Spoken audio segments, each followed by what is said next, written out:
poquito más completo. Todavía falta, creo yo, algunas personas, algunos de los hermanos, pero qué bueno que están todos ustedes.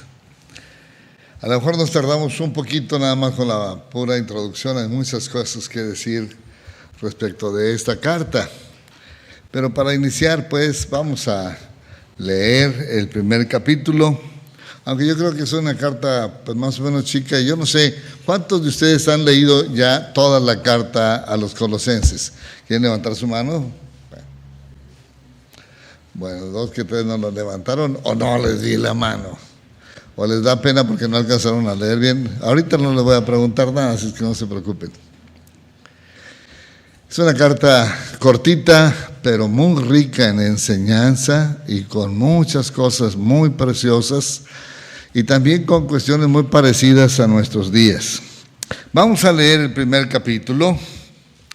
Vamos a leer el capítulo 1 como acostumbramos. Vamos a leer alternadamente. Es un capítulo pues más o menos largo, y aunque la epístola en sí no es muy grande, 23 y 23 son 46 y otros 25 pues ya son ¿qué? 46 y 25 71. Gracias. Y luego 18, así es que pues ni siquiera llega a 100 versículos. Está fácil para aprendérselo de memoria, ¿verdad? Bueno, ojalá que si ustedes piensan que sí es fácil, a ver si lo aprendemos. Ojalá que pudiéramos prepararnos de esa manera. Vamos a leer este capítulo alternadamente, completo. La verdad pareciera ser que se terminaría más bien en el versículo 3 del capítulo 2, la idea que está por acá, pero vamos a leer así como está escrito. Vamos a dejarle de esa manera. Voy a pedir a mi hermano José Antonio si nos guía en oración al terminar de leer este capítulo. Vamos a leer. Dice así: Pablo, apóstol de Jesucristo, por la voluntad de Dios, y el hermano Timoteo, a los santos y fieles hermanos en Cristo que están en Colosas, gracia y paz sean a vosotros y de Dios nuestro Padre y del Señor Jesucristo. siempre orando por vosotros. Damos gracias a Dios, Padre de nuestro Señor Jesucristo, Habiendo oído vuestra fe en Cristo Jesús y del amor que tenéis a todos los santos, a causa de la esperanza que os está guardada en los cielos, de la cual ya habéis oído por la palabra verdadera del Evangelio, que ha llegado hasta vosotros, así como a todo el mundo, y lleva fruto y crece también en vosotros, desde el día que oísteis y conocisteis la gracia de Dios en verdad. como lo habéis aprendido de Epafras, nuestro consiervo amado, que es un fiel ministro de Cristo para vosotros. Por lo cual también nosotros, desde el día que lo oímos, no cesamos de orar por vosotros y de pedir que seáis llenos del conocimiento de su voluntad en toda sabiduría e inteligencia espiritual, Para que andéis en el Señor, agradándole en todo, llevando fruto a la obra y creciendo en el conocimiento de Dios, fortalecidos con todo poder, conforme a la potencia de su gloria, para toda paciencia y longanimidad, con gozo, dando gracias al Padre que nos santos en luz, el cual nos ha librado de la potestad de las tinieblas y trasladado al reino de su amado Hijo. Él es la imagen del Dios invisible, el primogénito de toda creación, porque en él fueron creadas todas las que hay en los cielos y las que hay en la tierra, visibles e invisibles, sean tronos, sean dominios, sean principados, sean potestades, todo fue creado por medio de él y para él. y Él es antes de todas las cosas, y todas las cosas en Él subsisten. Y él es la cabeza del él que es el primogénito, para que en todo tenga la preeminencia. Por cuanto agradó al Padre que en Él habitase toda plenitud, Y por medio de él reconciliar consigo todas las cosas, así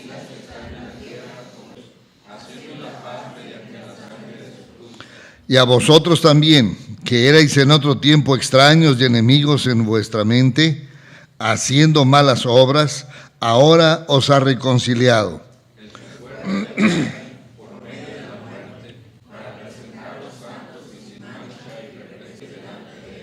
Si en verdad permanecéis fundados y firmes en la fe, y sin moveros de la esperanza del Evangelio que habéis oído, el cual se predica en toda la creación que está debajo del cielo, del cual yo, Pablo, fui hecho ministro.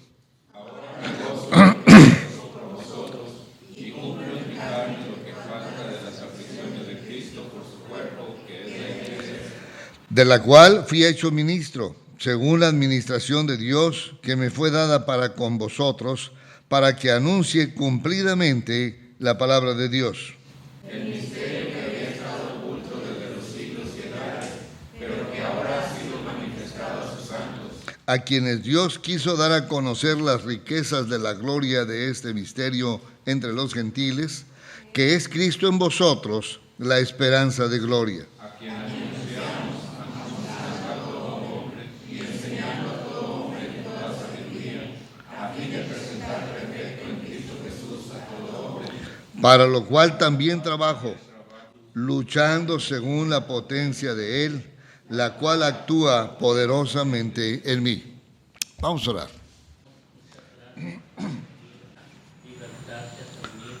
Gracias, Señor. Tú estés con nuestro hermano Silvestre en todo este tiempo que va a compartir esta epístola de Colosenses. Ayúdanos, Señor. Salud física, espiritual. Señor. Guárdale, Señor, con todo cuidado. La operación pues esté cumpliendo en su cuerpo el objetivo por eso. Pedimos que así sea, Señor. Traiga el hermano para compartir tus palabras, Señor. Quita, Señor, cualquier pudiese haber nosotros, cualquier cosa que nos pueda, en el nombre de Cristo. Amén. Amén. Amén, Señor. Gracias, muy bien. Bien, pues nos da mucho gusto poder empezar esta reunión con la carta. Ahora sí, una carta nueva. Nos tardamos un ratito con Santiago. A lo mejor nos tardamos igual con esta. Está un poquito más condensada en algunas cosas, pero por lo mismo tiene mayor profundidad. Pero vamos a tratar de hacer una introducción, tratando de ver todo. Sería muy bueno haber leído toda la carta, pero luego se nos va mucho tiempo y menos alcanzamos a ver la introducción. Pero vamos a ver algunas cosas. A lo mejor nos tardamos un par de reuniones. Espero que con un par de reuniones podamos tener una idea general de la carta. Pero vamos a ver algunos detalles. ¿Cuándo se escribió esta carta? No, espero que me digan el día y la hora y la fecha, ¿verdad? En ese sentido. Se me asustaron, de repente se me quedaron viendo así. Pero me refiero a que se escribió hace casi 2000 años. Muchas personas piensan y dicen, ¿y de qué me sirve leer un libro que se escribió hace tantos años? Es un libro muy antiguo, ¿qué tiene que ver eso conmigo aquí, ahorita? Y pareciera que como está muy lejos, pues no tendría nada que ver con nosotros. La realidad es otra, muy, muy distinta. Aunque se escribió, sí, hace casi 2000 años, aproximadamente ya por el año 60 después de Cristo. Después vamos a ver algunos relatos de por qué podemos ubicar la fecha. Pero la verdad habla muchas cosas como si fuera de nuestros días. Y aclara muchas cosas y nos explica de parte de Dios muchos asuntos muy importantes. Se supone que vivimos en nuestros días lo que se conoce como la era científica. No sé si tengan ustedes alguna idea de cómo se ha desarrollado o en qué tiempo se ha desarrollado las cuestiones de ciencia que ahora conocemos. Estoy seguro que varios de los muchachos, y a lo mejor incluso algunos de los que ya no son tan muchachos, se asustarían si hubieran nacido en un pueblo donde no hubiera electricidad, donde no hubiera gas en la tubería y de que nada más le diera una vuelta ya a la llave de la estufa, o le picara ya el botón y funcionara el horno microondas. Hay una serie de cosas que a nosotros nos parecen, yo creo que han de existir desde hace mucho tiempo, no han de haber existido ya. Pues no, la verdad es que si tuviéramos una manera de dibujar, un eje cartesiano se llama, una cruz, y literalmente donde se cruza es el punto cero, hacia la derecha empieza el tiempo y hacia arriba la cuestión del desarrollo científico. La verdad es que prácticamente el 95% de los científicos están vivos hoy, después de alrededor de 6,000 años de la presencia del hombre en la Tierra. ¿Se imaginan lo que es eso? Que nada más un 5% de los científicos vivieron en los últimos 5,990 años. O sea que tenemos acceso a la inmensa mayoría de los que se les puede llamar científicos en nuestro tiempo. Y algunos de ustedes ya han conocido ahí varios teléfonos celulares. Algunos, no sé cuántos, alcanzaron a ver las primeras computadoras. Incluso estábamos riéndonos en la oficina hoy en la mañana aquí en la escuela, con algunos de los, ¿cómo se llama? Hasta el nombre ya se me olvidó cómo se llamaban los disquetes que se usaban antes para las computadoras, y ahora ya no se necesita nada de eso. Uno dice, pues esto es muy antiguo. Pero gracias, tengo que andar aclarando algunas cosas después.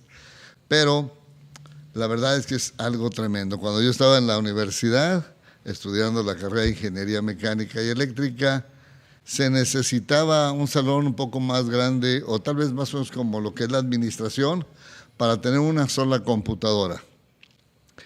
Y para que funcionara, pues había que usar una serie de claves en un sistema binario. Y uno dice, ¿y qué es eso? Yo nomás le pico aquí y prende la cosa esta. Sí, cosas enormes y en un aparatejo casi insignificante tenemos una cantidad de información que nos asusta. ¿Sí? El asunto es, cualquiera persona que quisiera estar enterada de todos los avances científicos, simple y sencillamente no es posible. No se puede. Hay tantas cosas en tantas ramas del conocimiento que la mayor parte de la gente ni siquiera sabe, bueno, como algunos que ustedes están viendo, y cómo sirve la cosa esta. Yo uso el teléfono nada más para recibir llamadas y para hacerlas, y eso es todo. Pero si le pico ahí, ¿quién sabe qué tantas cualidades y características? Y luego algunas cosas más valen ni siquiera saberlas. Yo veo cómo mucha gente pierde el tiempo miserablemente en cosas que ni siquiera valen la pena. Pero bueno, literalmente el asunto es, con estas cosas que se están desarrollando, las personas que no conocen del Señor, y aún algunos de los que decimos que le conocemos, pudiera ser que se preguntara, ¿en qué manera se relaciona Dios con el universo? ¿Qué tiene que ver Dios con el universo?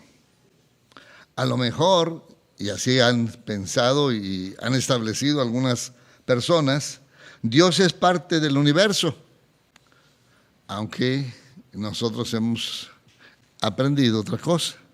Dios es el creador del universo. ¿Quiénes son los que piensan? Ustedes, no sé si ustedes recuerdan o saben de alguna filosofía que piense que Dios es parte de las cosas o que las cosas son parte de Dios. ¿Saben cómo se conoce esa filosofía? Sí la conocen, pero a lo mejor no se acuerdan. Panteísmo. Panteísmo. Son dos palabras griegas. Pan quiere decir todos y teos quiere decir Dios. Panteísmo es la palabra completa y dan a entender que todo es Dios y Dios es todo. Literalmente unifican a Dios con la creación, de tal manera que, pues como todos somos seres vivos, y aún las cosas inanimadas, a todos se le considera que es parte de Dios o que Dios es parte de ello. Me di a entender o los enredé. Se trata de que entendamos, pero la gente que cree en el panteísmo, literalmente piensan que todos tenemos algo de divinos, o que todos somos dioses en parte, pero a la hora de la hora no nada más las personas o los seres vivos. Por cierto, ¿quiénes son los seres vivos? Los humanos.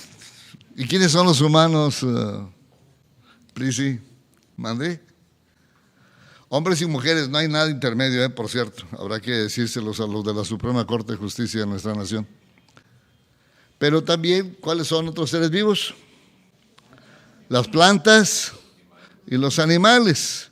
Y los animales y las plantas pues tienen una diversificación tremenda, ¿verdad? Desde hierbitas casi insignificantes algunas, hasta unos arbolones bárbaros de 40, 50 metros de alto, que se queda uno súper asustado.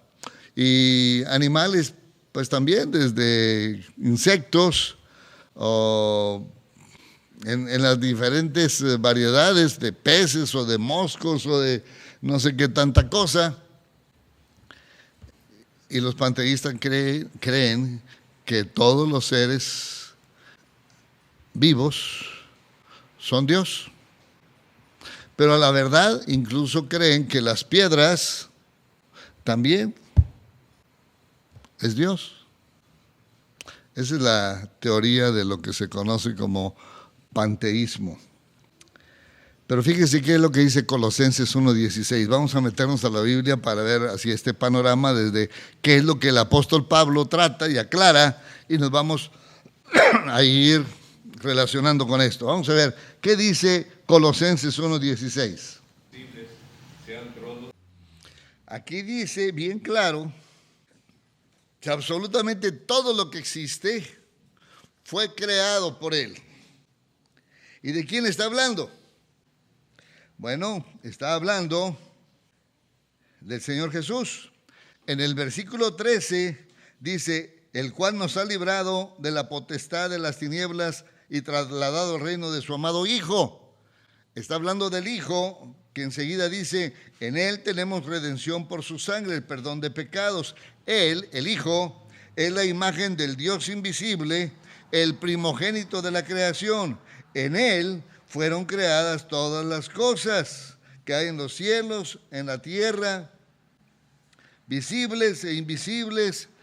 Y luego agrega una serie de palabras que la mayor parte de nosotros casi ni las relacionamos o no sabemos de qué se trata.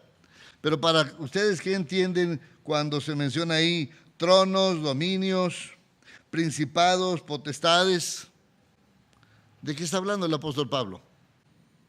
Oigo murmullos, pero no encuentro ninguna palabra. Estoy medio sordo también ya.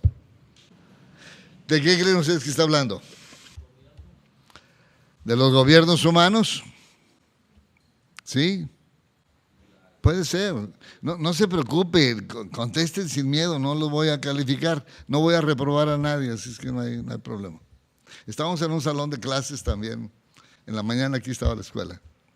Pero no se asuste, no es examen. Habla de gobiernos, pero no habla de gobiernos humanos.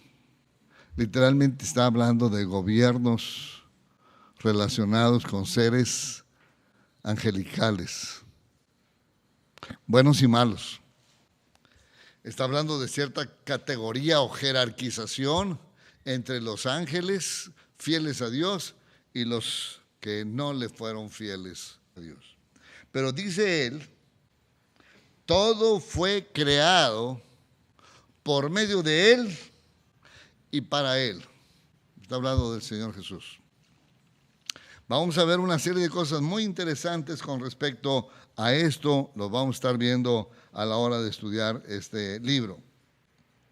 También nuestra época nuestro tiempo en el que nos está tocando vivir, y a algunos les va a tocar vivir otros años más adelante que varios de nosotros no los vamos a ver, a menos que el Señor nos recoja y nos lleve a todos. También estamos viviendo en una época que se le llama la época del ecumenismo. Ecumenismo.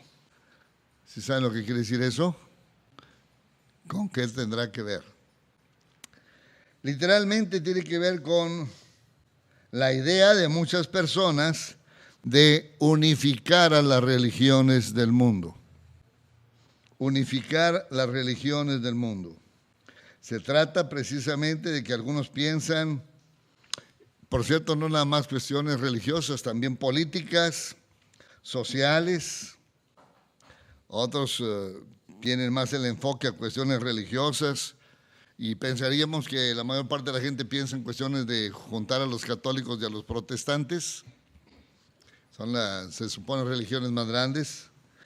Pero algunos también incluirían a los islamistas, es decir, a los mahometanos que siguen el Islam, o los hindúes, los hinduistas, también el budismo, el confucianismo, porque siguen a Confucio. También están confundidos, pero ese es otro asunto. Y literalmente los ecumenistas de nuestros días más profundos tienen la idea de juntar a todos. Y no sé si se han fijado, por cierto, cómo las religiones antiguas, algunas cosas las leemos en la Biblia, tienen la idea de todos tener un mismo Dios o una misma religión. ¿Recuerdan algunos pasajes de la Biblia que traten sobre eso? Les quiero hacer pensar para que no se me queden viendo porque se me van a dormir, ya tengo fama de eso. ¿Algún pasaje de la Biblia que hable de una sola religión que se quiera establecer? Mándeme. Babel, en la antigüedad, sí. ¿Eran los tiempos de quién? ¿Cómo se llamaba este señor? Nimrod. Algún día les aclararé algunos detalles de esos, pero bueno. Otro, más conocido. Perdón, ¿si están leyendo la Biblia? Se me quedan así viendo como, no se asusten. Era el asunto de Daniel, capítulo 3, con Nabucodonosor. Y a lo mejor no lo hemos revisado mejor, pero el Imperio Romano también quería tener una sola religión. ¿Cuál era la acusación contra el Cristo? Se hizo igual a Dios, oponiéndose al César, porque los Césares decían que ellos eran Dios.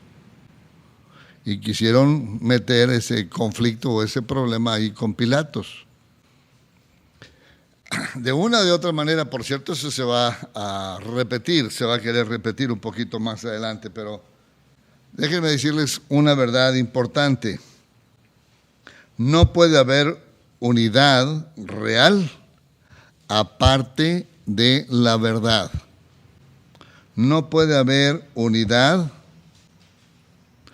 entre los humanos aparte de la verdad. Y aquí Colosenses nos está diciendo esto, en el capítulo 1, versículo 18. ¿Alguien lo quiere leer, por favor? Colosenses 1, 18. Así es. Él, y se refiere a Cristo, es la cabeza del cuerpo que es la iglesia. Él, que es el principio, es el primogénito de entre los muertos. En todo él debe tener la preeminencia, quiere decir, tiene que ser superior. Y la verdad es el único guía. Hace poquito platicaba con una pareja, jóvenes. Han terminado sus estudios profesionales. La muchacha profesa ser creyente. El joven también, pero ella asiste a una congregación de Vida Nueva y él es católico. Y él dice, es lo mismo, es igual. Solamente hay algunas personas con una mente un tanto cerradas que piensan que somos distintos. Digo, bueno, pues gracias, yo soy de de los de la mente cerrada que dices tú. Básicamente lo que importa es esto: qué conocimiento y qué relación directa tenemos con la verdad. Entendiendo que el Señor Jesucristo dijo: yo soy el camino, yo soy la verdad y la vida. Y definitivamente las bases son diferentes, obviamente que la conclusión también es diferente. No es lo mismo. No hay comunión entre las tinieblas y la luz. Y por más que haya cosas muy parecidas, cuando se checa y se revisa bien las raíces, uno se da cuenta que hay diferencias básicas, elementales, y que no se pueden mezclar. Por lo mismo, cuando no se tiene claro eso, pues toda la gente puede revolver todo y decir: es lo mismo, no se preocupen, vamos para donde mismo. Y no, definitivamente no es cierto. Y menos en la práctica, desde cualquier punto de vista. Colosenses 1:18 nos dice que la verdadera unidad solo puede existir entre los que realmente son miembros o somos miembros del cuerpo de Cristo, que es la iglesia. Es la iglesia, no es la iglesia católica o la iglesia protestante. Es la única iglesia, la del Señor Jesucristo, y está formada exclusivamente por los que han nacido de nuevo por la fe en Él, han sido transformados por el poder y la gracia de Él, por el arrepentimiento y la fe, puestos por Dios en el corazón del hombre, y Él cambiando radicalmente a las personas. Ahora, muchas personas se equivocan y piensan que por tener una religión que menciona el nombre del Señor Jesús, pues ya con eso es suficiente. No, Dios exige mucho más que eso. Lo vimos en el libro de Santiago. Hay una serie de diferencias enormes. Y el libro de Santiago, lo mismo que Primera de Juan, que hemos visto en otras ocasiones, da como base qué es el asunto de la realidad. Y si no se tiene ese fundamento, no hay nada de lo demás. Otra característica de nuestro tiempo es nuestra era, una era de rebelión contra todas las formas de autoridad. Un tiempo de rebelión contra todas las formas de autoridad. Se niegan principios absolutos. Creo que lo podemos ver de muchas formas, ¿no? ¿Pudieran darme ustedes algún ejemplo actual de personas que no creen y que no aceptan la autoridad? Los alumnos, ¿cuáles?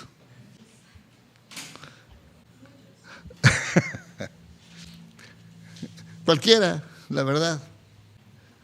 Muchos, porque en cualquier parte se da. ¿Sí? ¿Algo más? Nada más los alumnos, diría yo, por cierto. ¿Ande? Los maestros, y no, fíjense, y no nada más los de CNTE, sino SNTE, están igual. Perdón. Pero estamos hablando en grupos generales, hablamos de personas en lo particular. En medio de ellos hay verdaderos creyentes. Pero como símbolo de nuestra actualidad, vemos rebelión contra las autoridades civiles, contra las autoridades militares, en el gobierno, en las familias, en los trabajos, en las escuelas. Estas personas piensan que el Señor Jesús simple y sencillamente pues es otro maestro, más o menos igual o parecido que Mahoma o Confucio o Buda, o incluso como el que humanamente se conoce como el estadista que forma al pueblo de Israel. ¿Sí saben quién es? El estadista que forma al pueblo de Israel, pues es Moisés. Sin embargo, si ustedes tienen la oportunidad y preguntarle a algún judío quién es su padre, pues nunca va a decir que es Moisés. Va a decir que es Abraham, que por cierto es lo que dice la Biblia. ¿Sí? Pero el Señor Jesús es muchísimo más que Abraham. Abraham se doblegó delante de él, Moisés se doblegó delante de él, y todos los profetas y todos los sacerdotes y todos los reyes incluso se doblegaron ante él. Jesús, según la Biblia, es mucho más que un gran hombre. Otra vez nos regresamos aquí a Colosenses, pero ahora el versículo 15, lo leí hacia la carrerita, pero ahí da una descripción del Señor Jesús. ¿Alguien lo quiere leer, por favor? Colosenses 1:15.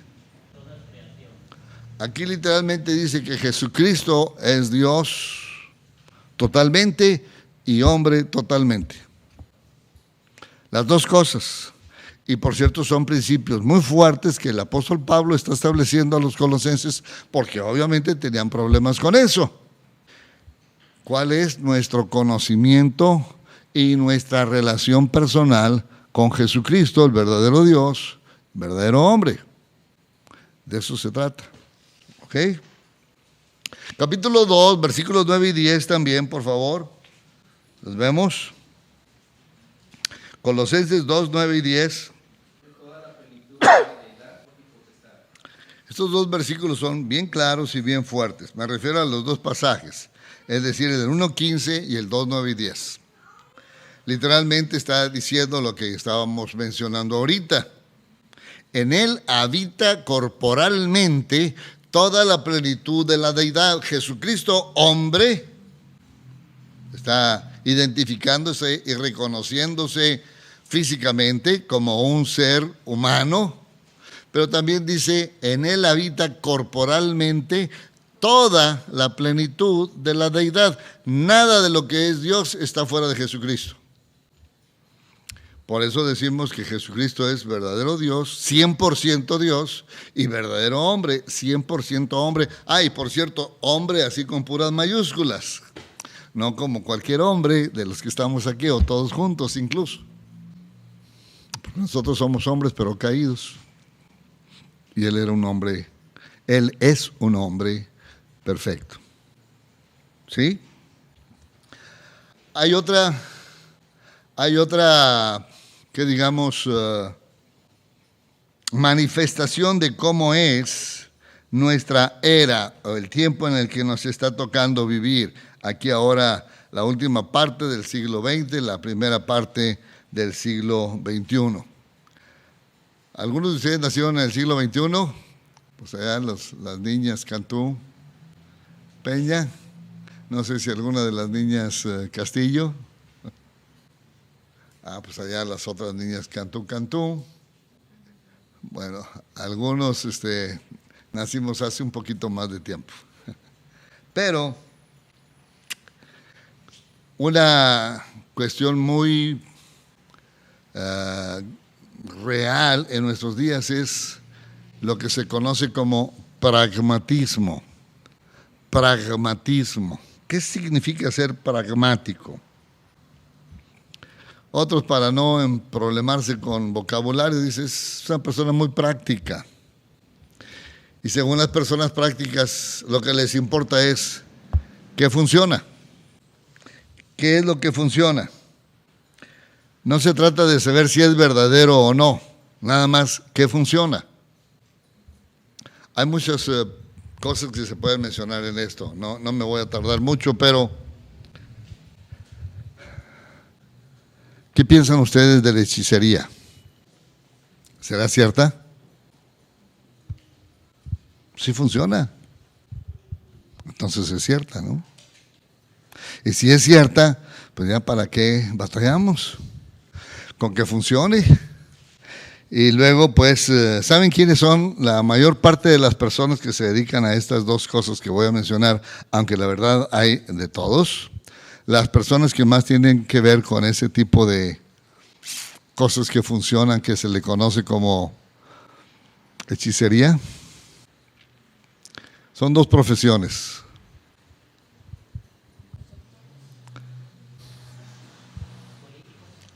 Los políticos y los artistas. Pero en todas las profesiones también las hay. incluso hasta en las religiones.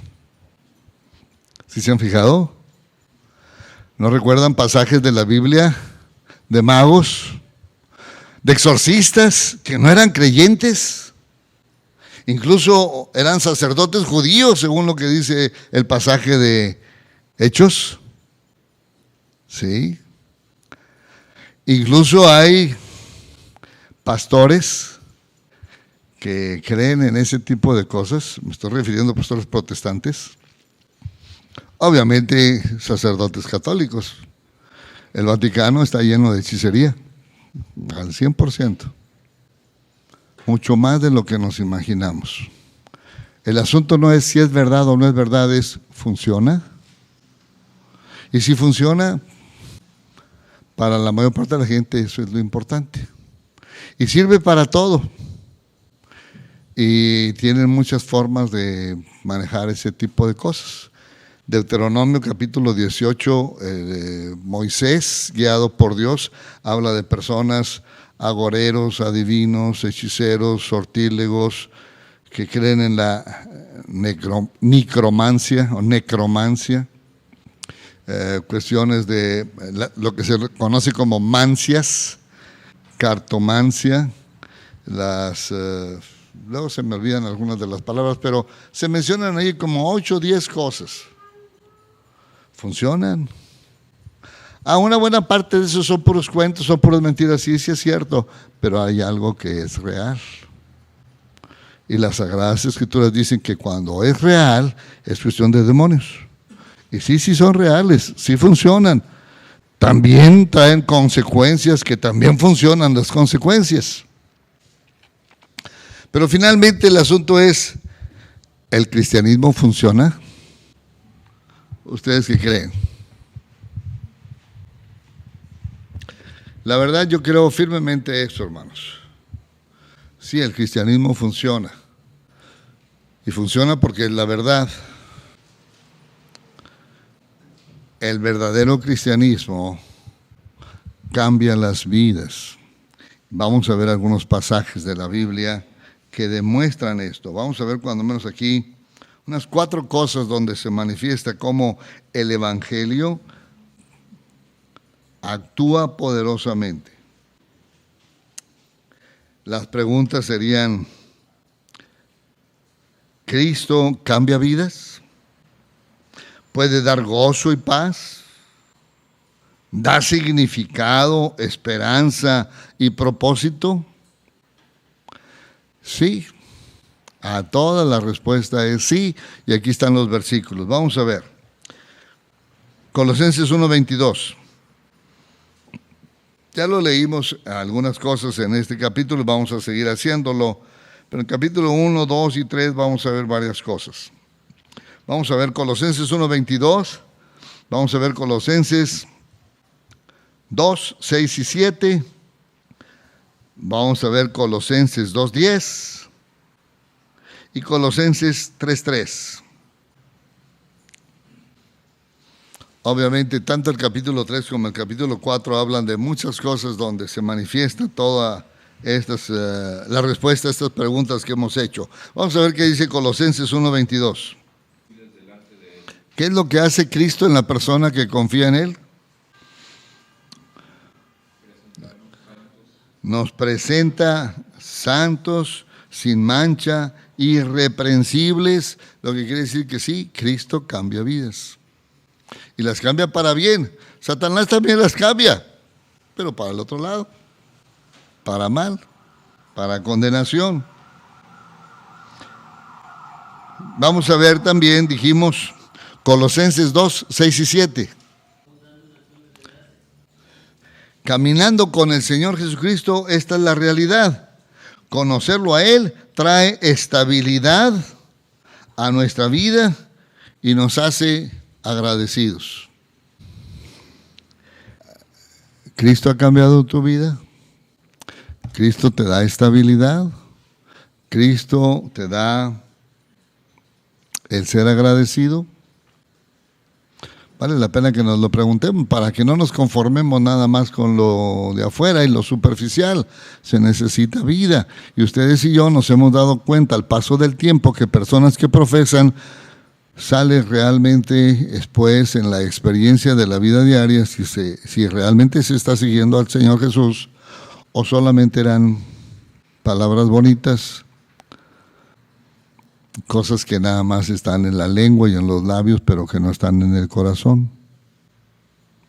Colosenses 2:10.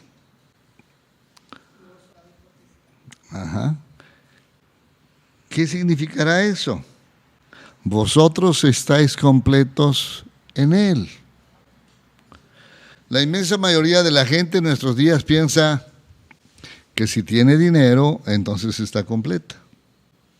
O que si tiene salud, o si está casada, aunque algunos piensan que es al revés, ¿verdad? Depende también cómo le ha ido a cada quien. Literalmente, Cristo satisface todas nuestras necesidades. Y no importa si estoy sano o estoy enfermo, si tengo o no tengo dinero, si tengo o no tengo amigos, si estoy casado o no estoy casado, si tengo o no tengo hijos, sin importar absolutamente nada, nada. La Biblia dice que si estoy en Cristo y Cristo está en mí, está hecho todo el asunto. Cuidado, muchachos, y también los hermanos casados. De repente pensamos, es que sin ti no puedo vivir. Le dice el novio a la novia, y la novia al novio también, y el esposo a la esposa, y la esposa al esposo, con el único con el que no podemos vivir, con el que, es decir, no se vale o no se puede, o que valga la pena vivir, es sin Cristo.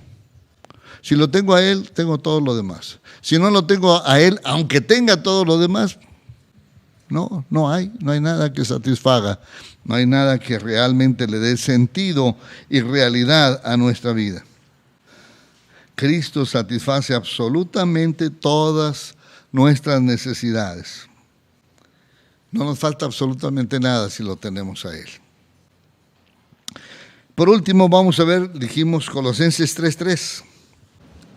¿Cómo dice Colosenses 3:3? Cuando una persona ha muerto a sí misma y está viva en Dios, tiene lo importante, tiene lo que necesita. Conocer a Cristo de esta manera nos transforma tan radicalmente que ahora podemos decir, ¿y nuestra vida antes de conocer a Cristo, de qué sirvió? Pues solamente para darnos cuenta de nuestra necesidad, porque la verdad, con toda sinceridad se los digo, hermanos, lo mejor de mi vida sin Cristo no se compara con el día más difícil de mi vida en Cristo. Y ha habido tiempos muy difíciles. Después de poco más de 50 años les puedo decir, sí, he pasado por varias. Lo que he visto, lo que he experimentado en mí mismo, no se compara. Cualquier cosa que haya vivido antes de conocerlo a Él como si fuera lo más bonito, no se compara, aún en los tiempos más difíciles de mi vida como creyente. Hay otra cuestión importante en nuestra era. Nuestra era está marcada por la frustración de nuestras relaciones interpersonales. Y Dios permite que vengan todos este tipo de dificultades precisamente para llevarnos a una experiencia profunda de una relación personal con Él. Porque personas que dicen que tienen tal o cual creencia en Él, pero hacen lo mismo que las personas que no lo conocen a Él, pues uno se queda pensando cuál es la realidad de la vida de esa persona. Conocen a personas que son cristianas y que odian a alguno de sus semejantes, que se pelean con sus semejantes, con sus seres queridos, queridos entre comillas, porque si se pelean está medio curioso. Personas infieles en su trabajo, en su relación matrimonial. Personas que tanto uno como otro dicen que son creyentes, pero no se pueden ver, no se pueden tratar correctamente. Una gran cantidad de personas no saben relacionarse o con su esposo o esposa, o con sus hijos, con sus compañeros de trabajo. Es un tiempo de muchas frustraciones. Colosenses capítulo 3 y 4 habla de esa realidad correcta que debiera de haber en nuestras vidas. El trato entre los esposos, los padres con los hijos, los siervos con los amos, o los jefes y los empleados, como pudiéramos llamar en nuestros tiempos. Ahora tenemos conflictos de todo tipo. De una manera normal o natural, uno pensaría que pues los padres deben de amar a sus hijos, ¿verdad? ¿Se necesita darles algún mandamiento a los papás para que amen a sus hijos? Se espera que no, pues si es fruto de nuestra carne, pues ¿cómo voy a odiar al fruto de mi amor con la persona con la que me casé? Pero ¿cuántos padres desprecian a sus hijos? ¿Cuántos padres maltratan a sus hijos? Algunos nos enteramos de cómo son abandonados en la calle, puestos incluso en un basurero, o simple y sencillamente son abortados. ¿Cómo puede la persona decir que está bien, que es natural, que no hay nada malo? Personas que uno diría, bueno, han de ser muy ignorantes. Pues no, resulta que son nuestros magistrados en la ley que dicen que se puede abortar aunque tenga 16 o 20 semanas de desarrollo de la criatura. Y todavía así decimos que somos normales. Personas que se cuidan o que cuidan a los animales y cuidan al perro y al gato, pero matan a sus hijos. Uno dice, ¿no están enfermos? Claro que sí. Hay sociedades protectoras de animales y ahora se preocupan mucho. Ay, lastimaron al perro, lastimaron al caballo, pero no se preocupan de matar a sus propios hijos. De matarlos. Pero hay algunos que no los matan, sí, hacen que, o están de acuerdo con que nazcan, pero luego los maltratan y los golpean y les hablan mal y les dicen y les hacen todo lo que uno diría, no es posible que sea alguien que esté sano mentalmente. Aunque por cierto, si le hacen un electroencefalograma, resulta que el cerebro funciona perfectamente bien, no tiene ningún problema en el cerebro. El problema, según la Biblia, pues no está en el cerebro, está en el corazón, ¿verdad? Pero por cierto, ¿cómo somos nosotros? ¿Cómo actuamos nosotros? Y lo podemos ver desde diferentes puntos de vista. Aquí hay padres e hijos, hay hermanos en la carne. ¿Cómo se llevan? Bueno, como ustedes no son mis hermanos en la carne, ni son mi esposa, ni mis hijos, pues habría una manera un tanto distinta, pero pues sí quiero a mi papá y a mi mamá, pero no aguanto a mi hermano o a mi hermana. O a lo mejor ni siquiera quiero a mi padre o a mi madre, está peor todavía. Según los mexicanos no nos pueden decir nada de nuestra mamá porque luego nos molestamos. Pero resulta que hay algunos que no quieren a su madre. Estamos hablando de otras gentes, ¿verdad? Pero el asunto es, en el caso nuestro, ¿cómo estamos? Capítulo 3 y 4 de Colosenses hablan mucho de esto. Hay un último detalle importante de la carta. También trata de cuestiones escatológicas. Escatológicas. ¿Qué es eso?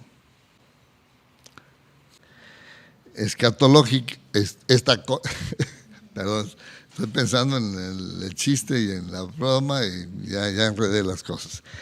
Escatología es el tratado de las últimas cosas, es el estudio sobre las cosas de la segunda venida de Cristo.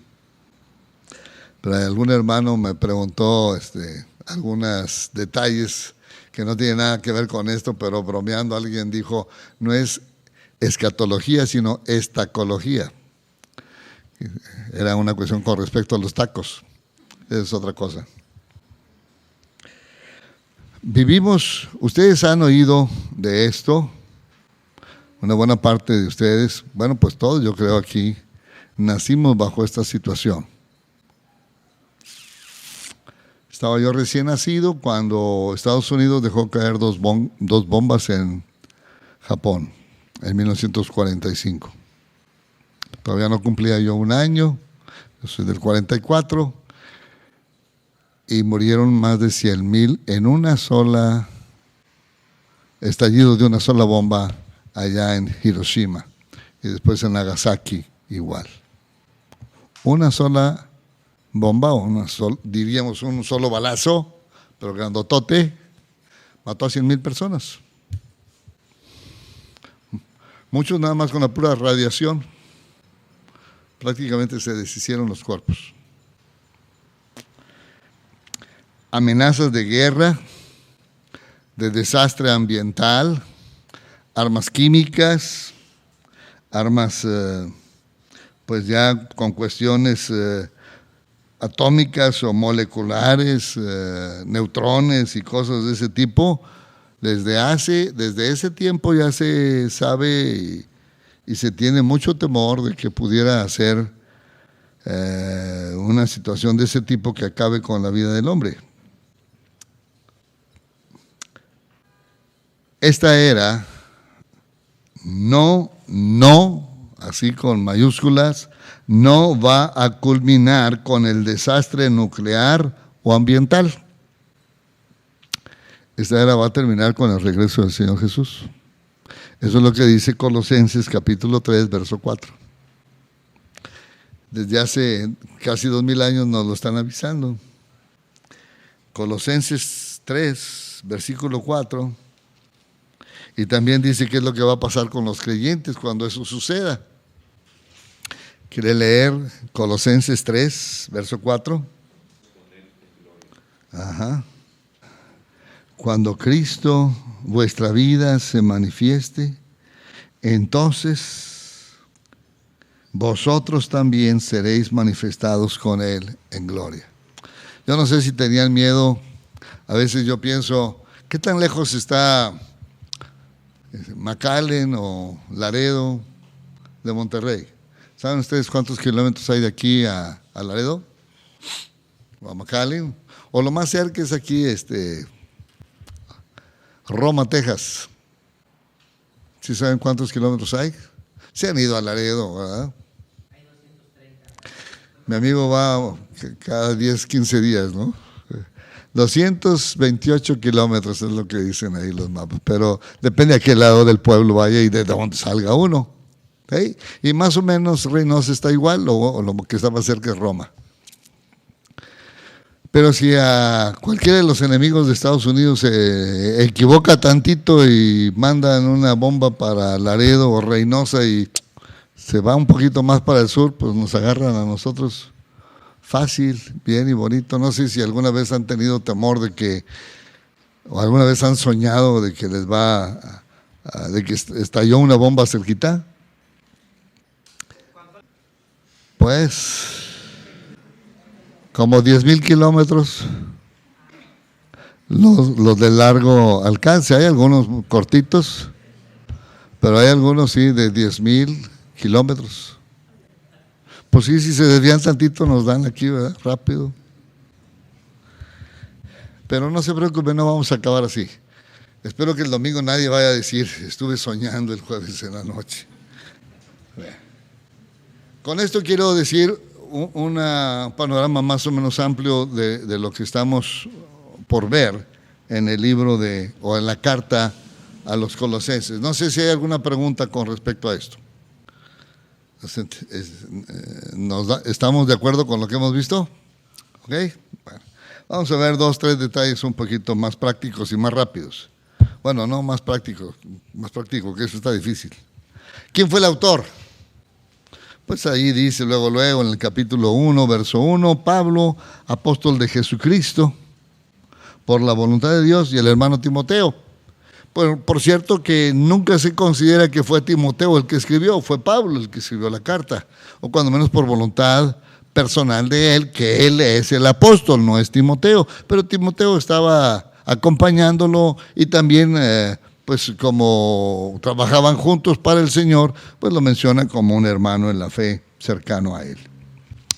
La mayor parte de los que se conocen como padres de la iglesia de los primeros 2, 3, 4 siglos reconocen que fue el apóstol Pablo. Personas como Eusebio, Orígenes, Clemente, Tertuliano, Ireneo. ¿No les gustan esos nombres? Pues estamos mejor un poquito, ¿verdad, Anacleto?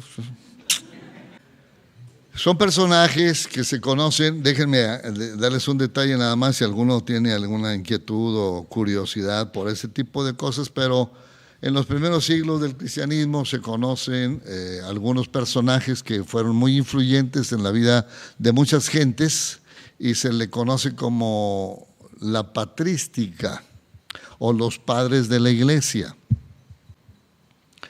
Y luego se subdividen en la patrística oriental y la patrística occidental. Por cierto, ¿sí saben de qué lado estamos nosotros, en el oriente o en el occidente? Gracias. Gracias, Refugio, porque yo vi varias caras, digo, ¿quién sé qué estaba hablando? Yo vivo en Monterrey y en San Nicolás, pero por cierto, ¿es al norte o al sur, San Nicolás de Monterrey? Perdón, no me hagan caso, estoy bromeando. Pero sí, San Nicolás está al norte de Monterrey. Tranquilos. Es evidente las cartas a los Colosenses y a Filemón, y por cierto, junto con otras 2 cartas, Filemón, Filipenses y Efesios, a esas 4 cartas se les conoce como las cartas de la prisión. Pablo escribió esas 4 cartas cuando estaba en la cárcel. Efesios, Filipenses, Colosenses y Filemón. Y si ustedes checan, van a ver que se parecen muchas cosas de Efesios y Colosenses, pero también algunos de los personajes que se mencionan en Colosenses se manejan o se mencionan también en Filemón. Con eso vamos a verlo nada más así. En cuanto al autor, el apóstol Pablo, aunque estaba acompañado de Filemón, y pues mencionan también ahí algunas otras iglesias. En el capítulo 4 habla de la Odisea y de Hierápolis. Bueno, vamos a ver otro detalle importante. ¿Y dónde está esa ciudad de Colosas? ¿O dónde estaba? La verdad es que ya en la actualidad no existe. Colosas. ¿Conocen los mapas? Aparte de que están al final de la Biblia, ¿saben dónde están las cosas?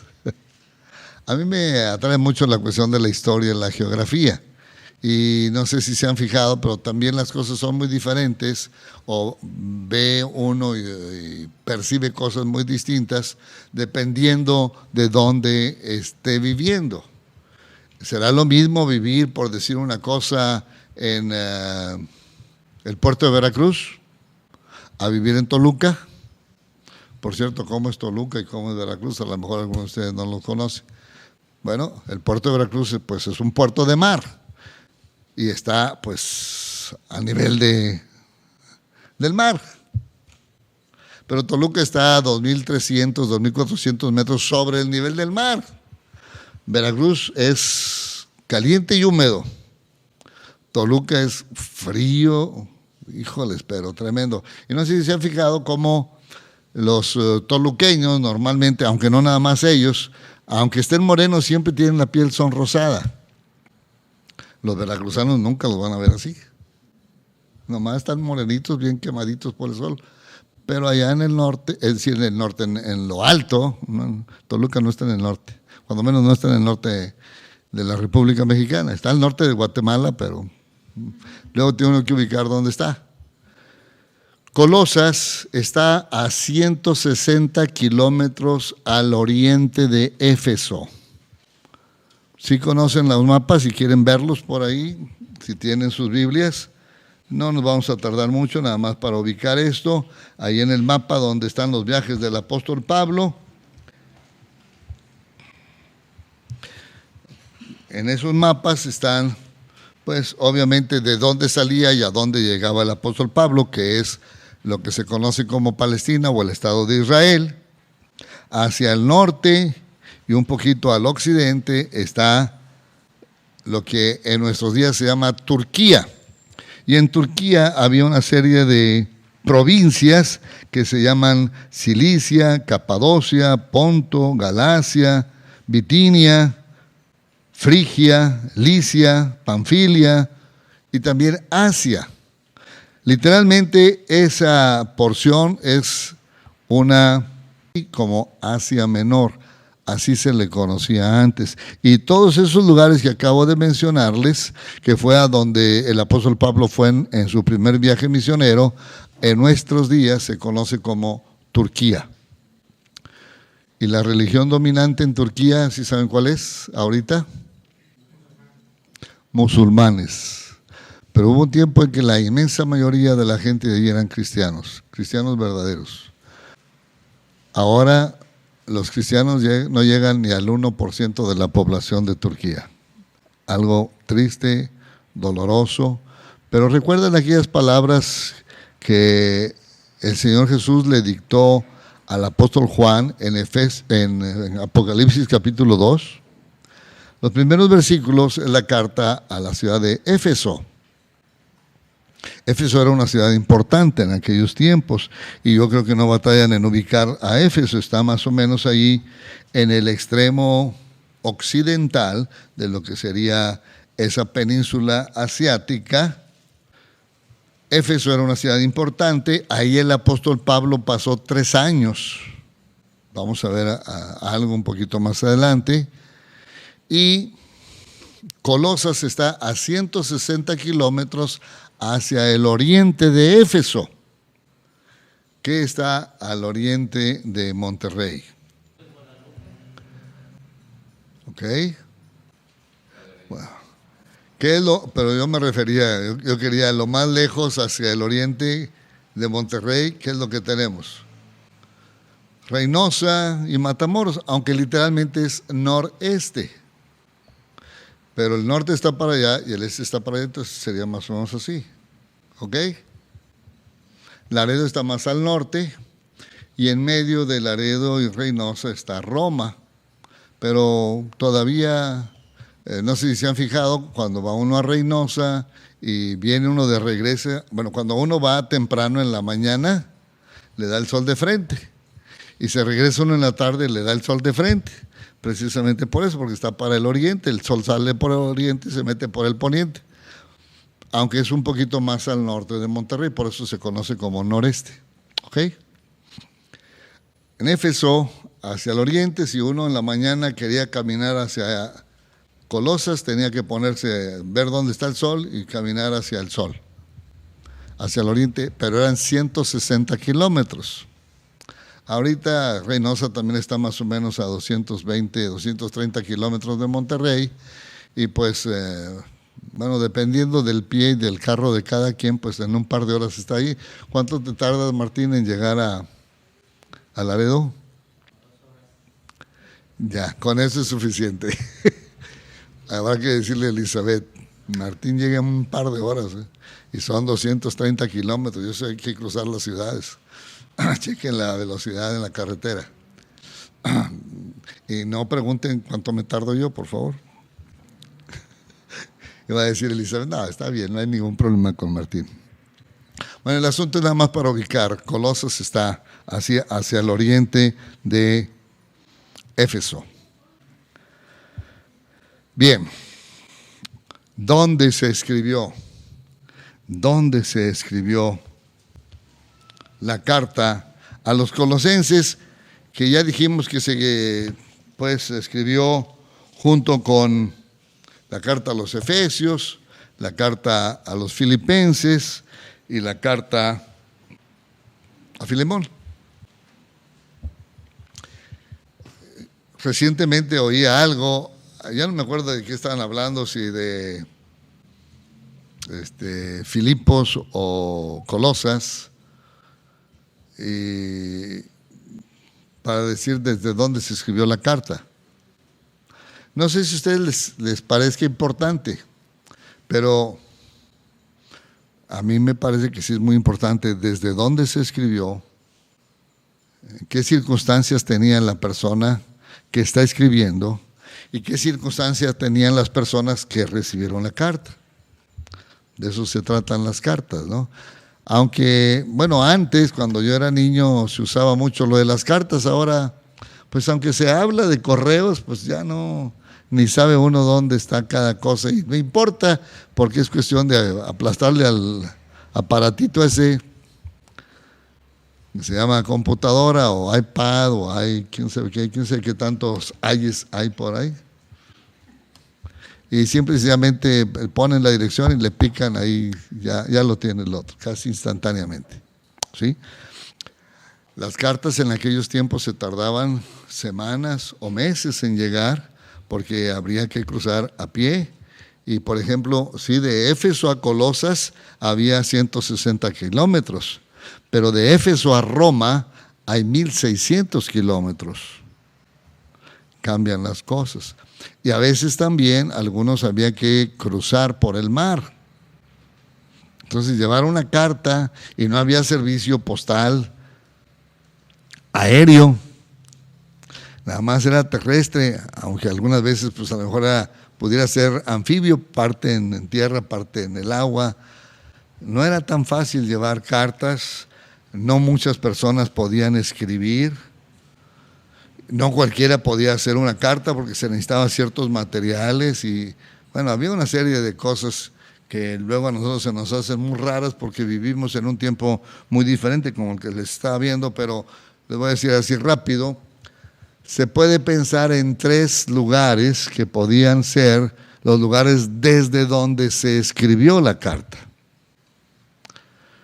La Biblia da a entender ciertas cosas, pero vamos a tratar de entender para explicar.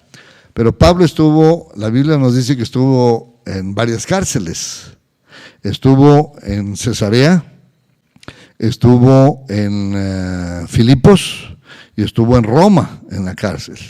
De Éfeso no se nos dice que haya estado en la cárcel, aunque menciona en general que ha estado apresado varias veces, pero nunca se menciona la ciudad de Éfeso. Entonces, rápido podemos pensar, pues no la escribió de Éfeso, y de hecho, si una de las cartas era para los efesios, pues no tenía que escribirla desde la cárcel del mismo pueblo, la misma ciudad, ¿ok? Pero también hay algunos detalles muy interesantes que pudiéramos checar.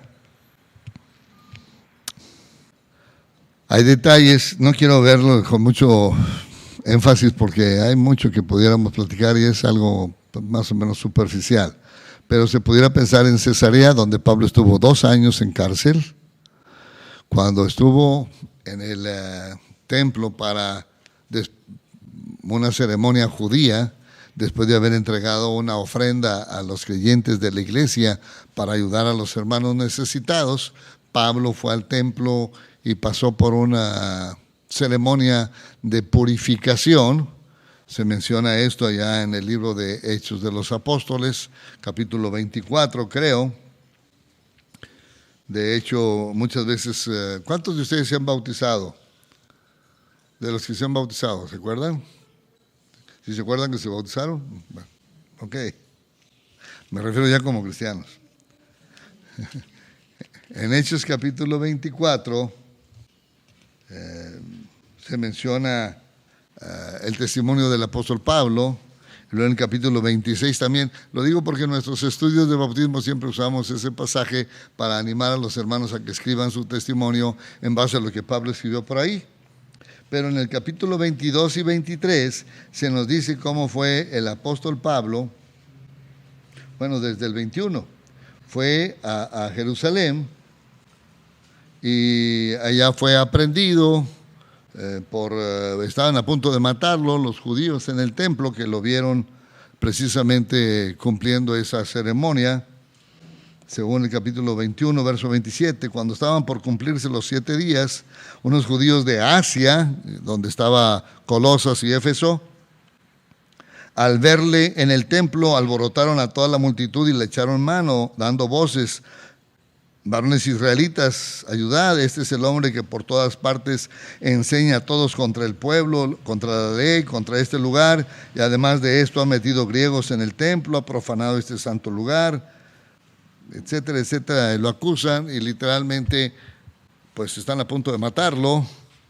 Lo liberan los romanos, lo tienen un ratito ahí en Jerusalén, lo acusan, pero les avisan por ahí que estaban tratando de matarlo, y entonces se lo llevan de repente a Cesarea, que estaba en la costa ahí de Palestina, y era el único puerto, por cierto, de donde salían barcos. Bueno, posiblemente allá arriba, ya en Siria, había otro lugar, pero de Palestina, es decir, de Israel, nada más de ahí, de Cesarea, salían, que está juntito a Tel Aviv, y literalmente se lo llevan allá 2 años. Pero allí a Pablo no le dan oportunidad de vivir tranquilo, sino que está propiamente en la cárcel. Es nada más cuando el apóstol Pablo está en Roma, que vive en una cárcel, que literalmente era lo que ahora se conoce como arresto domiciliario, porque está en un domicilio que él pagaba, pero estaba ahí amarrado, o más bien dicho encadenado, con un soldado romano, pero él vivía, podía recibir visitas, podía compartir, él estaba con mucha libertad. Después ya lo metieron propiamente a una celda romana, y eso es otra cosa. Pero en Cesarea siempre estuvo en una celda. Nunca tuvo libertad de recibir a nadie. Entonces tampoco tenía oportunidad de escribir cartas. El único lugar donde pudo haber escrito Pablo las cartas es Roma. Es Roma. ¿Ok? Ahora ya mencioné más o menos Colosas. Ahorita ya no existe, como les mencioné, pero en aquel tiempo era un centro comercial y muchas gentes pasaban por ahí, y la ciudad tenía mucha vida, tenía ahí algunas industrias de lana y también de ciertos tintes con un material que yo no lo conozco muy bien, por cierto, y no tuve tiempo de investigar. Se hacían tinturas a partir de la extracción de los depósitos de greda. Greda, ¿saben ustedes lo que es la greda?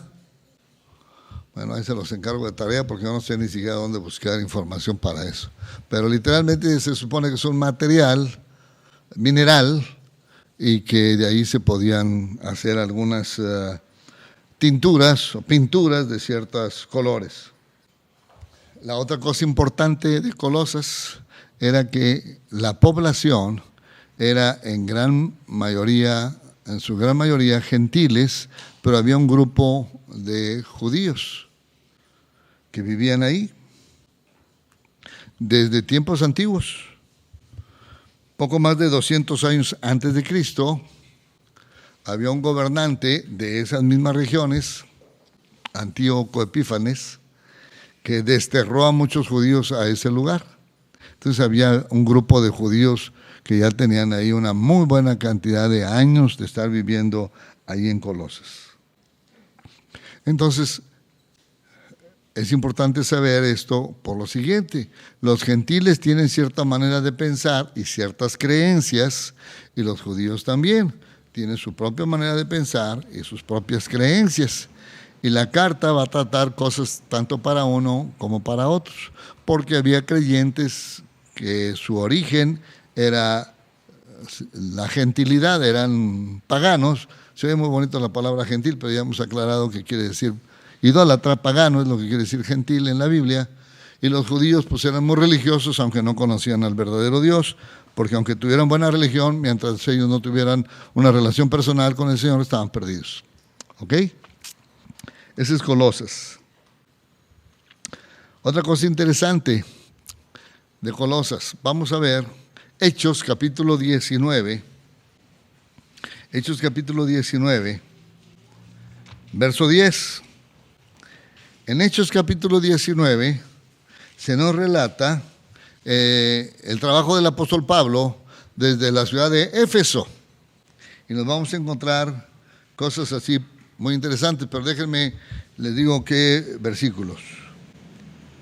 El versículo 1, 19:1. Luego el versículo 8.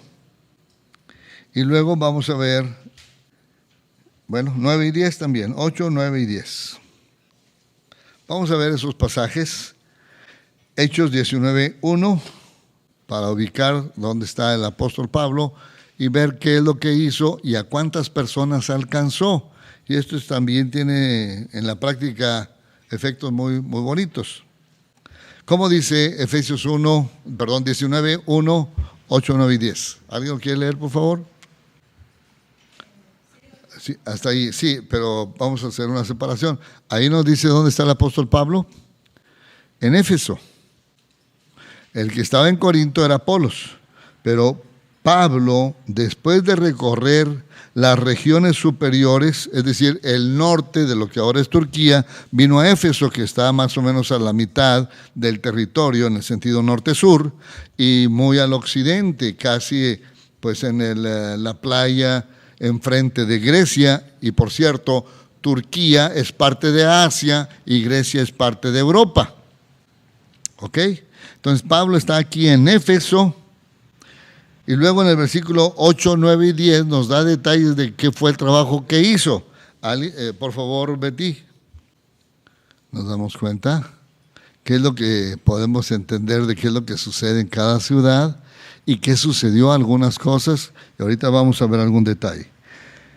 Dice que Pablo al principio estuvo en la sinagoga, habló con denuedo, es decir, con entusiasmo, con muchas ganas, con la bendición del Señor, por espacio de 3 meses en la sinagoga, y discutía y persuadía a las personas acerca del reino de Dios. Por cierto, discutir en la Biblia no quiere decir pelearse. Discutir en la Biblia quiere decir argumentar y contraargumentar. Es decir, Pablo dice qué es lo que cree y por qué. Ellos le contestan y entonces él les vuelve a contestar y les da una serie de detalles precisamente para darse a entender y compartirles el evangelio. Discutir era presentar lo que él creía y recibir preguntas y contestarlas, y así se iban entendiendo hasta que llegaban a conclusiones, obviamente que tenían que ser decisiones personales en relación al Señor Jesús. Dice ahí persuadiendo acerca del reino de Dios, que tiene que ver con la muerte y la resurrección del Señor Jesús y la promesa de Él de venir a reinar sobre la tierra. Endureciéndose algunos, no creyendo, maldiciendo el camino. Se fijan que camino tiene mayúscula. Así se le llamaba a la iglesia en aquel tiempo, los del camino. ¿Sí saben por qué? Pues porque el Señor Jesús dijo, yo soy el camino y la verdad y la vida. Literalmente esa era la forma de identificarlos, eran los del camino de Dios. Dice, maldiciendo el camino delante de la multitud, y no era que estuvieran en contra de alguna carretera, estaban en contra del Señor Jesús, que estaba expresando que Él era el camino. Para llegar a Dios es la única forma. Dice ahí, se apartó Pablo de ellos, separó a los discípulos, discutiendo cada día en la escuela de uno llamado Tirano. Ya no está en la sinagoga, ahora está en una escuela de una persona que se llama Tirano. Fíjense qué carácter tendría el hombre, ¿verdad? Luego nos parecemos a nuestros nombres, algunos. Luego dice el 10, continuó por espacio de 2 años, de manera que todos los que habitaban en Asia, judíos y griegos, es decir, judíos y gentiles, oyeron la palabra del Señor Jesús. Por cierto, griego significa gentiles, pero con cierta preparación o con cierta educación, contrario a lo que se conoce los bárbaros o escitas. Un bárbaro era una persona que no tenía preparación académica o que no tenía conocimiento de muchas cosas. Un escita también era un grupo de personas que no les interesaba mucho las cuestiones de conocimientos. Eran personas que no les importaba por ese lado cuestiones de meterse a ver, de saber cosas. A los griegos les importaba mucho y por eso se hace la diferencia y se demuestra o se da a entender que esas son personas que les gustaba conocer, preguntar, argumentar y cosas de ese tipo. Entonces aquí está hablando de que Pablo se quedó en Éfeso más de 2 años, o por espacio de 2 años, y alcanzó a evangelizar a muchos judíos y gentiles. Y aquí nos vamos a encontrar en Colosas con 2, 3 detalles interesantes para ubicar el asunto.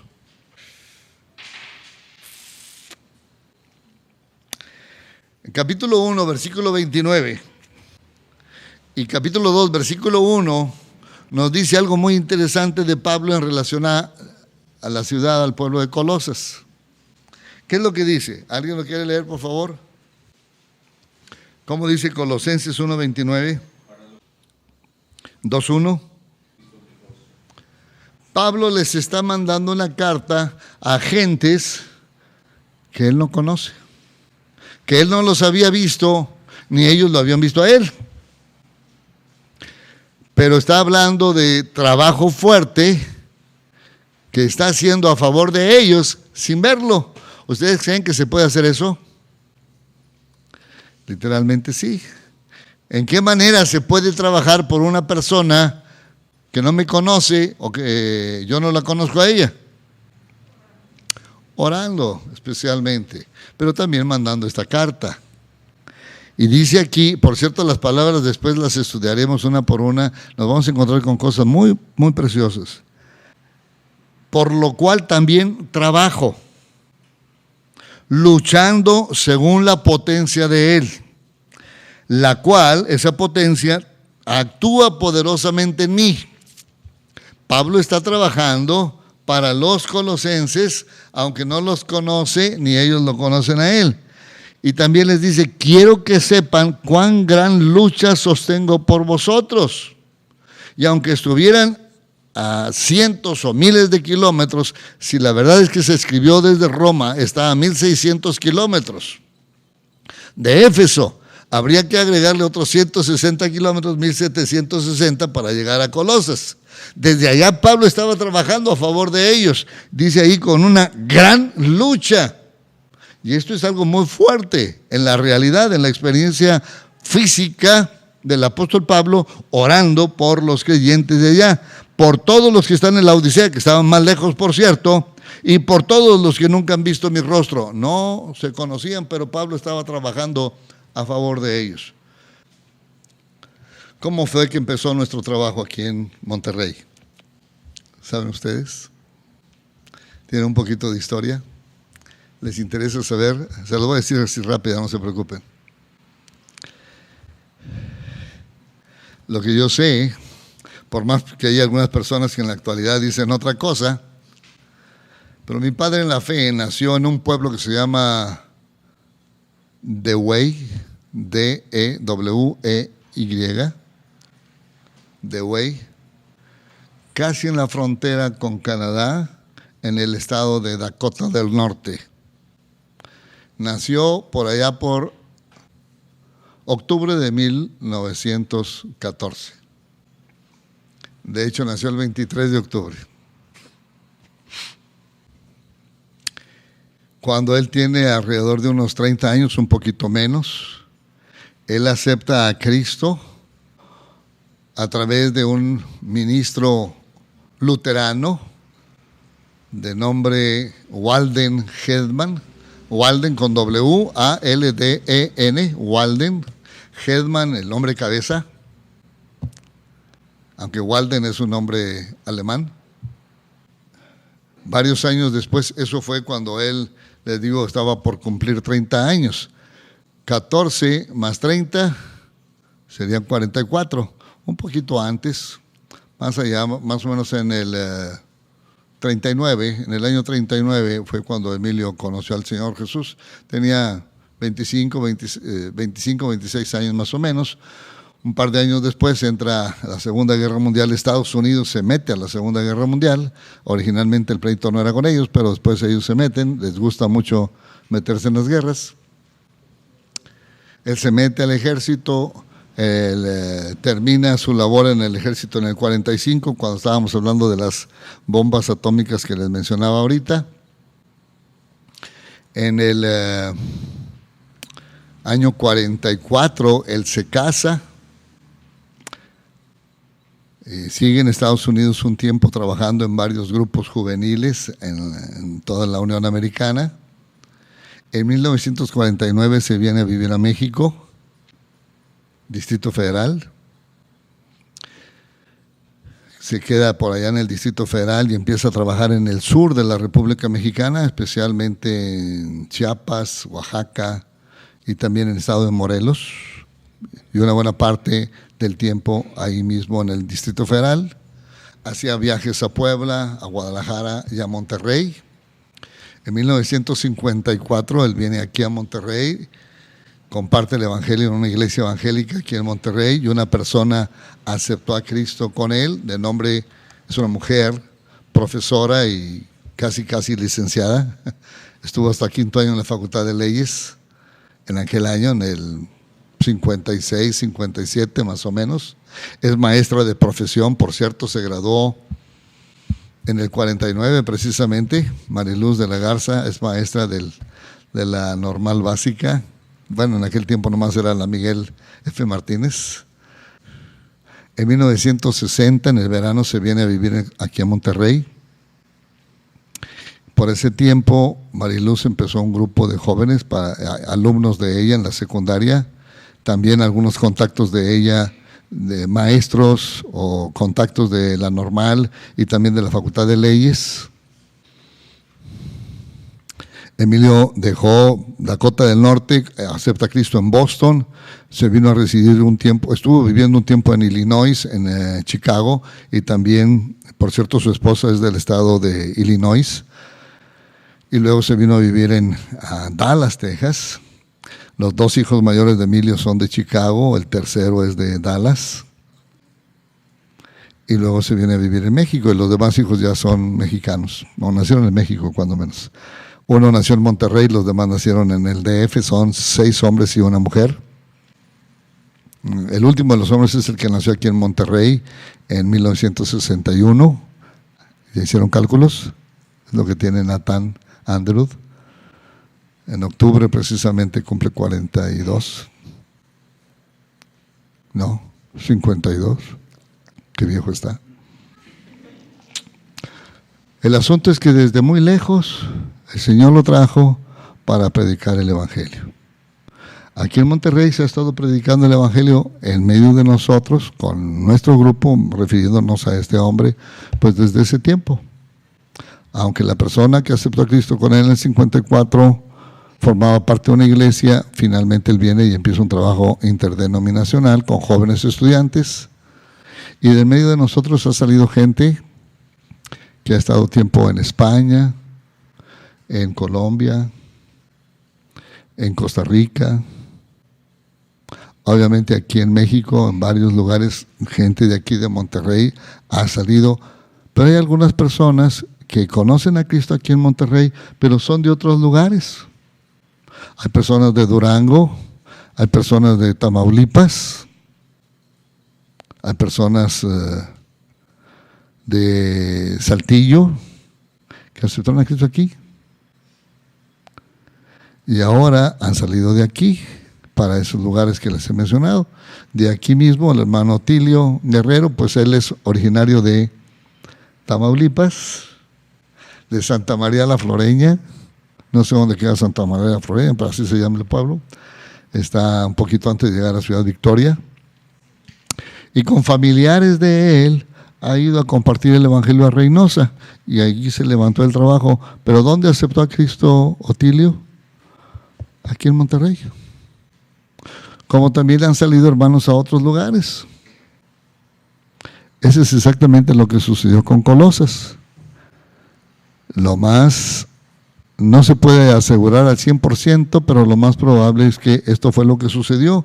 Según lo que vimos ahí en Hechos 19:10, Epafras escucha el Evangelio a Pablo en Éfeso y él se va a su pueblo y comparte el Evangelio. Vamos a ver Colosenses 1:7. ¿Quieren leerlo, por favor? Epafras es un consiervo amado, quiere decir junto con él, son siervos los dos, que es un fiel ministro de Cristo, o sea que está sirviendo al Señor Jesucristo, predicándoles el Evangelio a ustedes. Ahora vamos a ver capítulo 4, versículo 12. Y el 13 también. Entonces, Epafras parece ser que es el que empieza el trabajo de predicar el Evangelio en Colosas, pero no nada más por ellos, que tenía grande carga en su corazón, y dice específicamente que era lo que empezaba, con lo que se empezaba el trabajo. Siempre rogando encarecidamente por vosotros en sus oraciones, para que estéis firmes, perfectos y completos en todo lo que Dios quiere, pero no nada más por Colosas. Doy testimonio, dice Pablo, de que tiene gran solicitud o carga en su corazón por vosotros y también por los que están en la Odisea y los que están en Hierápolis, que eran pueblos o ciudades que estaban ahí cerca de Colosas.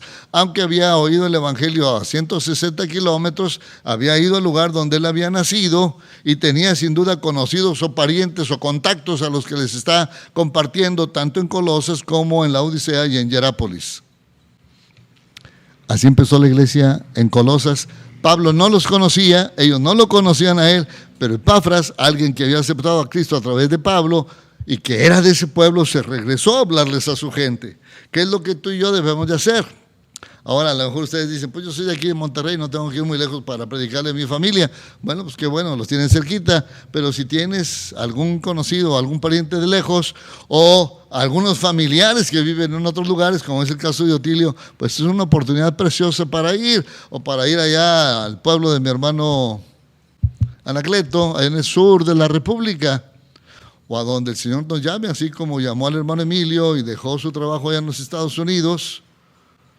Originalmente estaba trabajando en Boston cuando él acepta a Cristo, pero después, cuando sale del ejército, se viene a residir un tiempo a Dallas al finales de los 40 y de ahí sale para predicar el Evangelio aquí en México.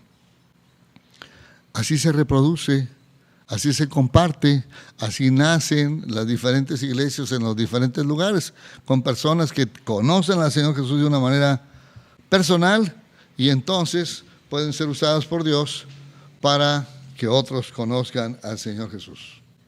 ¿Ok? Un par de detalles más. ¿No están muy cansados? ¿No están dormidos? ¿No? Espero que sea interesante, si no es muy importante, pero yo creo que es importante también. Pero, ¿qué son los problemas que se tratan con los colosenses? Vamos a empezar a verlo y vamos a dar algunas ideas y lo vemos más despacio con el favor de Dios. El próximo jueves, si el Señor lo permite, nos estaremos viendo ya ahora de una manera más, o más bien dicho, continua, como estábamos acostumbrados. Posiblemente habrá algunos cambios, pero vamos a empezar a ver este asunto. La herejía colosense. La herejía colosense. ¿Cómo se enteró Pablo del trabajo en Colosas? Pues porque Epafras fue a visitarlo. Es lo que habíamos visto por ahí, ¿verdad? Pablo dice, capítulo 1, verso 7, como lo habéis aprendido de Epafras, nuestro consiervo amado, que es un fiel ministro de Cristo para vosotros, quien también nos ha declarado vuestro amor en el Espíritu. Es decir, que Epafras había ido a ver a Pablo y había platicado con él y le había dicho, el Señor nos ha estado usando en tal lugar y las cosas son así, así y así. Y entonces el Espíritu Santo mueve al apóstol Pablo y manda esta carta, porque a través de lo que Epafras le está diciendo, se da cuenta el apóstol Pablo por dónde vienen los ataques del enemigo. Ya dijimos qué tipo de personas se habían convertido en Colosas, de qué orígenes eran, griegos y judíos. ¿Cuáles son las creencias de los griegos? Bueno, pues normalmente eran politeístas y como le daban mucho a la cuestión, mucha importancia a la cuestión del estudio, pues eran cuestiones intelectuales. Pero los judíos, bueno, ellos no tenían problema de la idolatría, cuando menos de una manera manifiesta afuera, pero literalmente que conocían del Antiguo Testamento, no conocían personalmente al Señor Jesús y tenían una fuerte tendencia más bien a cumplir con cosas externas del judaísmo. ¿Como cuáles eran las cosas externas del judaísmo? Número 1, reunirse los sábados. Número 2, pues las fiestas judías. ¿Cuáles son las fiestas judías? ¿Recuerdan? La luna nueva. ¿Cada cuándo se celebraba eso? ¿Cada cuándo cambia la luna? Digo, luna nueva. Perdón, pero es que una buena parte de ustedes ni siquiera han visto la luna, aunque anden por allá. ¿Cuánto tarda la luna en darle la vuelta a la Tierra? Gracias, profesor. Pero yo quiero que piensen acá, mis amigos. Meses de 28 días eran lo que se mencionaba en la Biblia, porque eran meses lunares, ¿sí? Pero había una fiesta cada vez que había luna nueva. ¿Qué otra fiesta había que se celebraban los judíos? Fiestas muy comunes entre los judíos. ¿Perdón? No, perdón, pero estoy medio sordo. Los panes sin levadura. ¿Tienes hambre? Es la hora. Pero la fiesta de los panes sin levadura, ¿cada cuándo se llevaba a cabo? Hay otra fiesta un poquito más importante que la de los panes sin levadura, con la que empezaba precisamente el quitarle la levadura al pan. ¿Cuál? Pues la Pascua. La Pascua es la primera fiesta religiosa del año religioso judío. La Pascua que empieza siempre con la primavera. Al empezar la primavera, por el mes de marzo, se tenía la fiesta de la Pascua, y era una fiesta de 7 días, había sacrificios especiales. Ese primer día podía empezar el lunes o el martes o el miércoles. En la actualidad, la Iglesia Católica implantó lo de la semana y siempre se celebra de domingo a domingo. Eso no es la religión judía. La religión judía era cuando la luna era nueva. Perdón, llena, no nueva. Era plenilunio, no novilunio. No sé nada de latín, pero así se dice. Luna llena, plena, plenilunio le llaman así. Literalmente cuando empieza la primavera, pero exactamente es cuando la luna está con todo su esplendor y transmite el 100% la luz que refleja del sol, es cuando es la luna llena. Y empezaba con esa semana, incluso les digo de lunes a lunes, o de martes a martes, o de miércoles a miércoles, como tocara. Y enseguida, toda la semana, panes sin levadura. Ok, ¿qué otra fiesta? Las primicias, que era más o menos la fiesta de Pentecostés. Aunque también, perdón, no es cierto, las primicias son también junto con la Pascua. Es la Pascua, los panes sin levadura y las primicias van juntas, ¿sí? Pero terminaba con eso, era la última celebración de la semana, de la Pascua. Pentecostés, 50 días después, la fiesta de los tabernáculos o de la expiación, y ahí también hay 2, 3 fiestas juntas. Y si ustedes quieren ver, por favor, Colosenses capítulo 2, ahora voy a... Sí, yo ando acá en el 20, no es cierto, es un poquito antes. Versículo 16. Por tanto, nadie os juzgue en comida o en bebida, o en cuanto a días de fiesta, luna nueva o días de reposo, todo lo cual es sombra de lo que ha de venir, pero el cuerpo es de Cristo. Estos eran problemas con los judíos que practicaban las fiestas, pero no entendían de lo que se trataba. Las fiestas solamente anunciaban lo que Jesucristo hizo realidad. Y seguían con las fiestas como si fuera lo más importante, cuando la realidad era la relación personal con el Señor Jesús. A eso se refiere aquí cuando se habla cuestiones de comidas o bebidas, cuestiones de días de fiesta. Ya referimos los días de fiesta que eran la Pascua, las primicias, los Pentecostés, los tabernáculos, la expiación, las trompetas y algunas otras cosas así por el estilo, y obviamente todos los sábados y las lunas nuevas. Por cierto, aquí dice lunas nuevas, que era la fiesta de cada mes. La Pascua era con la luna llena, la fiesta de cada mes era con la luna nueva. Son cosas distintas. ¿Ok? Entonces el apóstol Pablo va a tener que aclarar una serie de cosas precisamente con esos conflictos de la cuestión de las cuestiones de conocimiento que le daban mucha fuerza a los griegos, y fiestas religiosas o tradiciones religiosas de los judíos. De eso es de lo que se va a estar hablando. ¿Ok? ¿Tendrá algo que ver con nuestros días? Bueno, tenemos un fuerte problema con cuestiones de conocimientos a nuestro alrededor. Tal vez no tanto la cuestión religiosa, aunque de repente tenemos algunos grupos en la actualidad que le dan mucho énfasis a ese tipo de cuestiones de fiestas religiosas de los judíos. ¿Cómo cuáles? ¿Cómo qué grupos conocen ustedes que le da mucha énfasis a ese tipo de cosas? Los adventistas del séptimo día precisamente le ponen énfasis al sábado, pero también le dan mucho énfasis a las fiestas religiosas judías. El catolicismo romano también, y de cuando en cuando hasta nosotros, con lo de Semana Santa. Bueno, la mayor parte de los grupos evangélicos, el Viernes Santo o el Domingo de Resurrección, hay algunas reuniones especiales.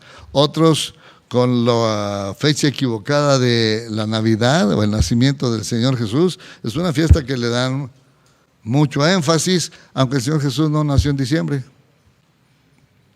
Pero fue tan fuerte la presión de la Iglesia Católica Romana que todavía se sigue celebrando el 24 en la noche o el domingo durante el día, como ustedes quieran.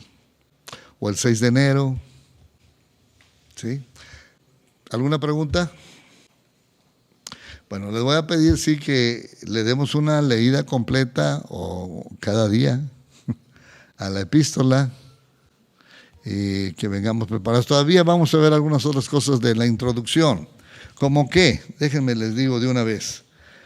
A mí me parece útil, importante ver estas cosas. Número 1, vamos a poner más detalles con respecto a la falsa filosofía de los griegos, el legalismo de los judíos, y vamos a ver los temas que trata la epístola. Vamos a poner énfasis en algunas palabras como ascetismo, epicurio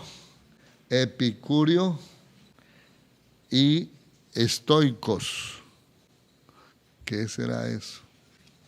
Bueno, son unos platillos muy especiales que los vamos a comer el próximo jueves con el favor de Dios.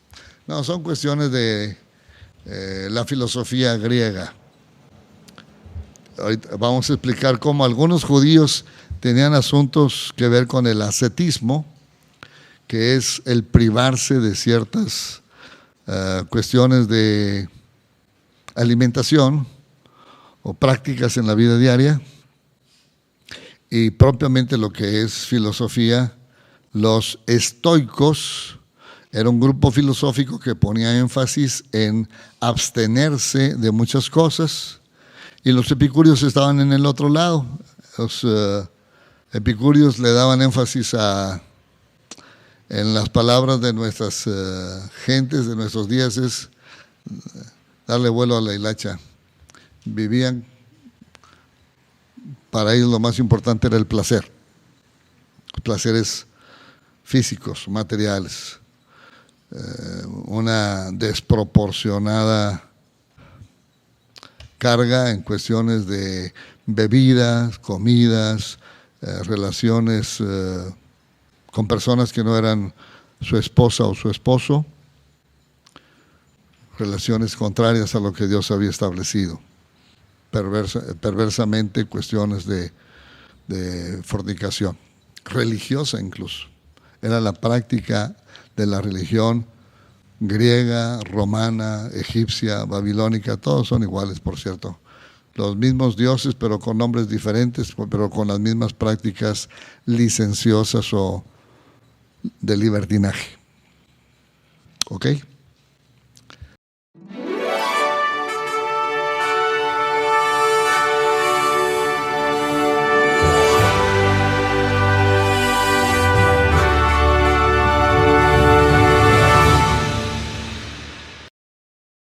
Esperamos que este video haya sido de bendición para tu vida. Te invitamos a que te suscribas y veas más videos como este en nuestro canal en YouTube. No te olvides de dar like y compartir el video. Visita nuestro sitio web en iglesiacvn.org, en el cual encontrarás diversos recursos para el desarrollo de tu vida cristiana. También te invitamos a que nos sigas en nuestras redes sociales. Iglesia Cristiana, Vida Nueva para las Naciones.